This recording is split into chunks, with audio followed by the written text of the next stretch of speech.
Hello everyone and welcome back to my channel again. तो जैसा कि आपको बताया कि हम लास्ट यूजेस पढ़ते हुए चले आ रहे हैं, वैसे ही आज का हमारा न्यू यूज़ है use of this and that. तो आज हम पढ़ेंगे कि दिस का यूज़ कैसे कब कहाँ करते हैं, वैसे ही दैट का यूज़ कैसे कब कहाँ करते हैं। उसके साथ साथ मैं ये बता देना चाहती हूँ कि दिस और दैट का यूज़ दोनों ही टेंसेज में होता है, प्रेजेंट टेंस में भी और पास्ट टेंस में भी। तो चलिए सीखते हैं।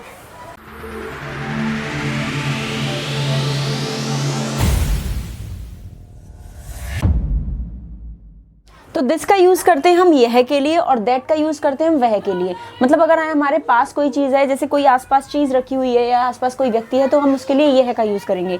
वहीं अगर कोई व्यक्ति दूर है या कोई चीज़ दूर है, कोई वस्तु दूर है, तो हम उसके लिए वह का यूज़ करेंगे। यह यानी दिस एंड वह यानी दैट। यही हमने अफर्मेटिव के लिए दो एग्जाम्पल्स ले लिए हैं। यह एक पुस्तक है और वह एक मकान है। तो यह के लिए हम यूज़ करते हैं दिस, तो दिस इज़ अ बुक। वहीं हमने वह ले लिया है यहाँ पर, तो वह एक मकान था, ये हमने ले लिया है पास्ट टेंस में, तो यहाँ आ जाएगा दैट वाज अ हाउस। तो जैसे हमने अफर्मेटिव के दो एग्जाम्पल्स देखे, वैसे ही अब हम नेगेटिव के दो एग्जाम्पल्स देखेंगे। नेगेटिव सेंटेंस वो सारे सेंटेंस होते हैं जिसमें हम किसी भी चीज़ को नकारते हैं या फिर नकारात्मक शक्ति को दर्शाते हैं, दिखाते हैं, उसे हम नेगेटिव सेंटेंस कहते हैं। तो जैसे हमने अफर्मेटिव के दो एग्जाम्पल लिए, वैसे ही हमने नेगेटिव के भी यहाँ पर दो एग्जाम्पल्स ले लिए। वह रश्मि नहीं थी, यह पतंग नहीं है। वह यानी दैट का यूज होगा, यह यानी दिस का यूज होगा। थी है तो पास्ट टेंस हो गया और है तो प्रेजेंट टेंस हो गया। तो चलिए देख लेते हैं कि हम इन्हें कैसे सॉल्व करेंगे। तो वह रश्मि नहीं थी, तो दैट वाज नॉट रश्मि।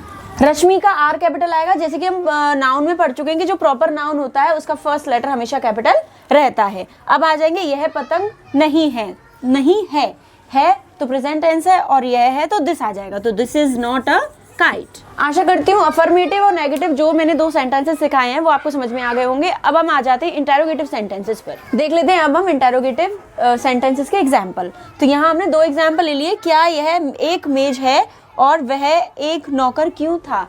तो हमने सीखा है अभी तक के सेंटेंसेस में कि जब भी स्टार्टिंग में क्वेश्चन वर्ड आता है या कह सकते हैं क्वेश्चन आता है, क्या से अगर हमारा सेंटेंस शुरू होता है तो हम स्टार्टिंग में हेल्पिंग वर्ब लगाते हैं। वहीं हमारा क्वेश्चन वर्ड जब मिडिल में आ जाता है तो हम पहले क्वेश्चन वर्ड लगाते हैं, उसके बाद हेल्पिंग वर्ब, देन सब्जेक्ट। तो ये हमारा रूल होता है। तो हम फर्स्ट सेंटेंस सॉल्व करेंगे। तो यहाँ पर पहले दिया हुआ है क्या और हमें लास्ट में दिया हुआ है, यानी सेंटेंस कैसा है, प्रेजेंट में। तो क्या आएगा, is this a table. Next आ जाते हैं वह एक नौकर क्यों था। क्यों की पहले हम देखेंगे तो वाई था तो वॉज वह दैट अ सर्वेंट। तो यहाँ हमने दो एग्जाम्पल ले लिए, दोनों को सॉल्व कर लिया। आशा करती हूँ मैंने जितना भी यूज ऑफ दिस और दैट में पढ़ाया होगा आपको समझ में आया होगा, और कोशिश करूंगी इसी तरीके से और नेक्स्ट यूजेस लाने के लिए।